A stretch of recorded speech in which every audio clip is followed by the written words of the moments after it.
la pièce en quelques mots, c'est pas compliqué, le pitch est très simple, c'est un député. Un con, voilà, mais cultivé mais con, qui décide il faut qu'il choisisse entre sa femme et sa maîtresse. Il se dit, ça suffit, je peux plus vivre comme ça, donc il va faire un choix. Donc il les réunit dans une auberge. Dans un restaurant, style un peu petit salon, vous savez, privé, etc., en province, parce qu'il hésite entre les deux. Il veut en découdre, il a de la mauvaise conscience, il dit, est-ce qu'il faut que je choisisse ma maîtresse, est-ce qu'il faut que je laisse tomber ma maîtresse, etc. Mais il va pas choisir tout seul, puisque le sommelier lui propose ses services. Et le sommelier va l'emmener sur la pente de la décision, de manière un petit peu spéciale, pour en tirer profit, pour avoir, et voilà, il me dit, écoutez, moi je vais vous résoudre le problème, je vais vous donner la solution, comme ça vous choisirez entre les deux, seulement moyennant finance. Voilà. Je vous laisse imaginer les petits retournements de situation qu'il peut y avoir, mais c'est surtout que c'est très très bien écrit sous la plume de Patrick Sébastien, et puis la mise en scène d'Olivier Lejeune. Voilà, tout ça a fait un très très bon... C'est-à-dire depuis le début de cette histoire, la pièce est chouette, quoi. C'est-à-dire moi j'ai eu beaucoup de plaisir à la lire quand Olivier me l'a proposé,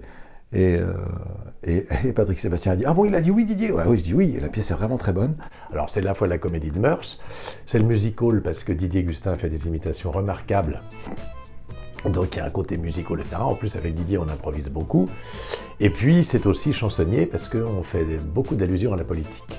Alors pièce de Patrick Sébastien qui est formidable, on est très bien entourés, enfin Didier et moi. Et après on s'est amusé à la mettre en scène, et maintenant on s'amuse à la jouer partout, quoi. Et toujours avec un succès qui m'étonne. Je pense que sincèrement, je pense pas avoir rencontré un succès aussi fort, même avec mes one-man shows. Pourtant j'ai fait 30 ans de one-man show, et avec des moments où j'ai eu beaucoup de succès aussi, mais pas à ce point-là. Là, on remplit vraiment des très grosses salles, on va jusqu'à 1500 places, donc ce qui, même moi, personnellement, jamais arrivé à titre personnel.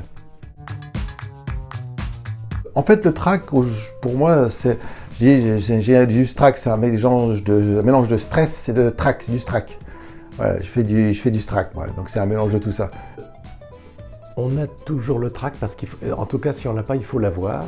En plus, là, j'ai un groupe d'amis qui vient ce soir, enfin, j'ai 4 amis ni moi qui viennent, donc quand on a des amis dans la salle, on est toujours un petit peu plus traqué parce qu'on veut leur faire honneur. Et j'aurai le track, oui, dans 5-6 minutes. Non, mais j'ai surtout vachement envie que ça se passe bien et que les gens soient contents, quoi. C'est surtout ça, en fait, le reste après. Plutôt blanc, ouais, voilà, ça vous parle? Alors, j'adore le vin blanc, mais je suis plutôt vin rouge par raison, parce que le vin blanc n'est pas forcément toujours très bon, notamment pour la santé, puis il faut éviter d'avoir la goutte. Alors, je ne sais pas si tous les vins blancs donnent la goutte, mais c'est vrai qu'à mon âge, mais j'aime beaucoup le vin blanc.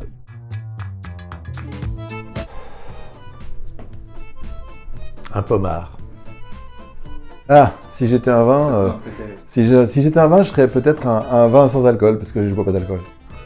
Ça marche. Super, merci beaucoup.